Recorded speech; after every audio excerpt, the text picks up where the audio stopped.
And to Uganda now, where local authorities are fighting to stop a rising tide of coronavirus cases, where more than 800,000 people have been vaccinated. But in a country of 44 million, supplies are running dangerously low.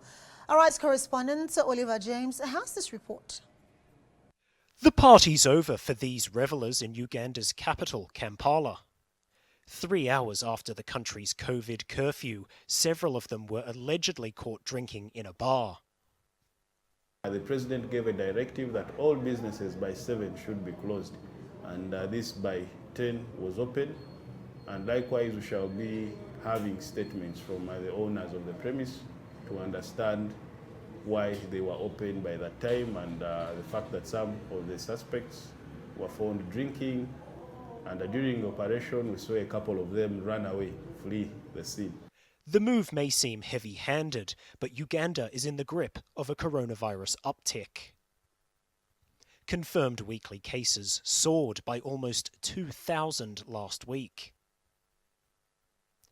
More than 800,000 people have been vaccinated in the country of 44 million, but authorities say that both vaccines and emergency oxygen are running out. Demand for the vaccine has more than doubled following this upsurge in the number of cases reported.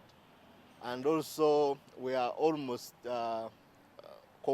completing the 94,000 doses we received both from the COVAX facility and also the Indian government, 100,000 doses. Across the country, doctors are making an SOS call. The situation is dire. We are officially having what we would refer to as a second COVID wave. So we are admitting lots of patients who are critically ill. First of all, there's the rate of number of cases that we are registering per day is going higher and higher. The Ugandan armed forces have started to produce oxygen cylinders and face masks. But until the situation improves, the country's lockdown restrictions are set to remain. Oliver James, Arise News. And our rights correspondent Oliver James joins me now to have a more in-depth conversation about this. Oliver, thank you so much for joining me tonight on the program. And of course, looking at the fact that Uganda was one country that was hailed from the beginning as to how it handled the pandemic. Until March or April of this year, they were just recording under 100 cases a day. But now we're seeing over 2,000. Talk to us about why people in the midst of the surge are not adhering to the restrictions put in place.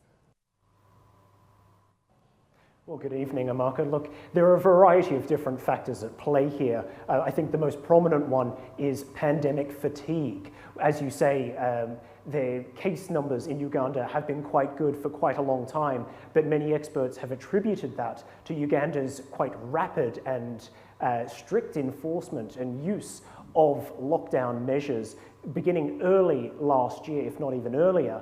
And so for the people there who have been enduring these lockdowns for so long, in many ways they're exhausted of these lockdowns personally. But there's also an economic aspect to this.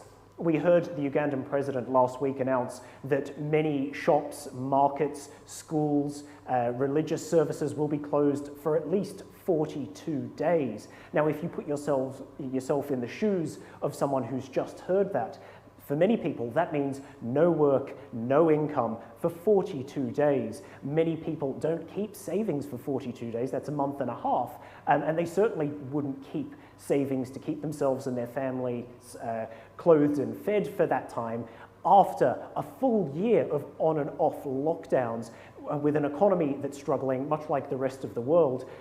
It's important to note that while we're seeing this in Uganda at the moment, this is very much a global story. We're seeing this across the world, across Africa, developed, underdeveloped.